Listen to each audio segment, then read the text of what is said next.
ওয়ালাকুম ফিহা মা তাশতাহি আনফুসুকুম ওয়ালাকুম ফিহা মা তাদউন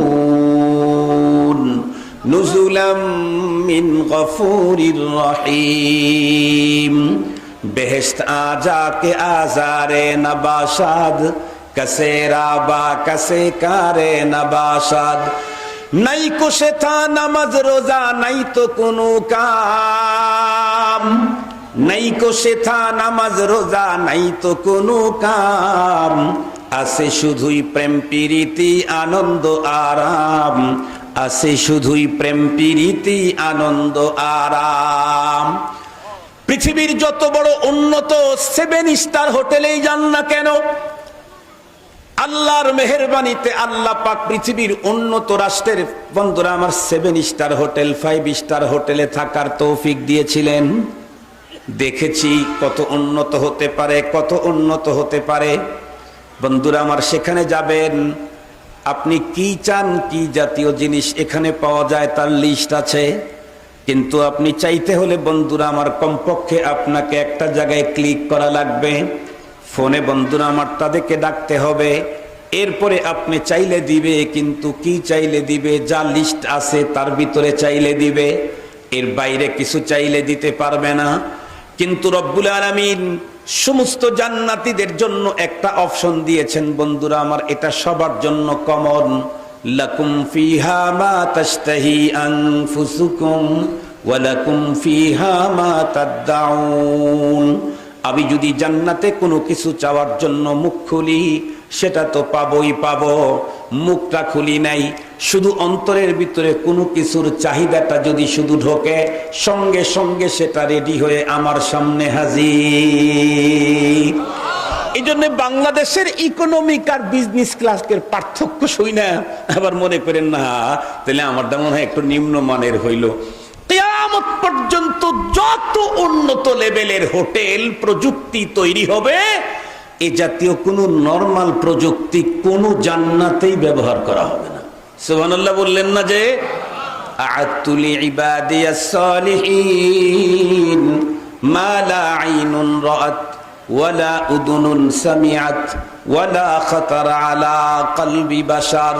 আল্লাহ পাক স্পষ্ট বলে দিয়েছেন, জান্নাতে তো আমি ওই প্রযুক্তি ব্যবহার করেছি যেই প্রযুক্তি পৃথিবীর কোনো চোখ কোনোদিন দেখে নাই, কোনো কান জীবনে শোনেও নাই, কোনো অন্তর যার পরিকল্পনাও করতে সক্ষম হয় নাই। এই জাতীয় প্রযুক্তি হলো জান্নাতে সেটিং আছে। আলহামদুলিল্লাহ বলেন।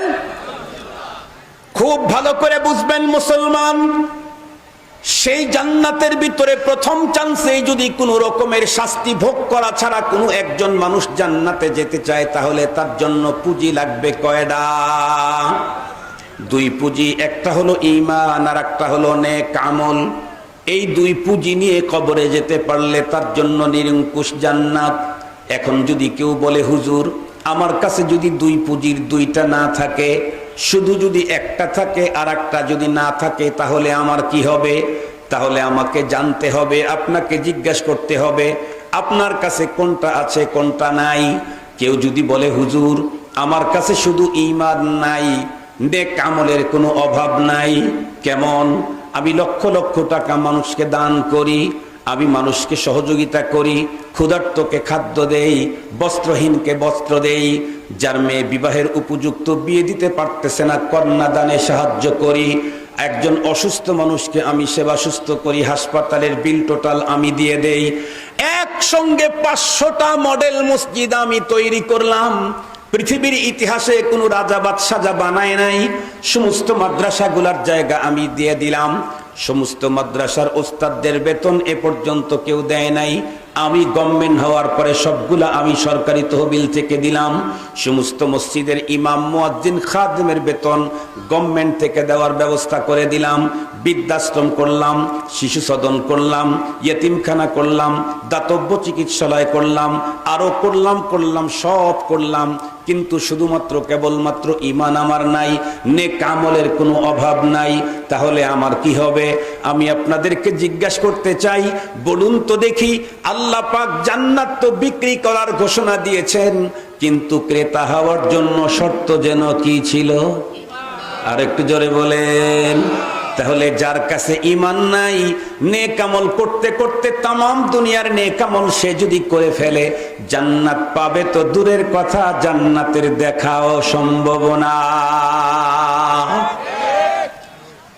বিষয়টাকে আরো স্পষ্ট করে বুঝাবার জন্য একটা মিসাল বলি। খায়রুল কুরুন, আল্লাহর পয়গম্বর নিজে বলেছেন, খায়রুল কুরুনি করনি সুম্মাল্লাযীনা ইয়ালুনাহুম সুম্মাল্লাযীনা ইয়ালুনাহুম। বিশ্বনবীজি বলেন, তামাম পৃথিবীতে যত যুগ এসেছিল আসবে, সকল যুগের ভিতরে সবচেয়ে সুন্দর সোনালীতম যুগ আমার যুগ, আমার সাহাবীদের যুগ। সেই যুগের একজন মানুষ, যেই মানুষটা এমনই একটা ফ্যামিলিতে জন্মগ্রহণ করেছে যার চাইতে উন্নত ফ্যামিলি তামাম দুনিয়াতে কোনোদিনও দুনিয়াতে আসবে না। স্পষ্ট সহিহ হাদিসের বর্ণনা।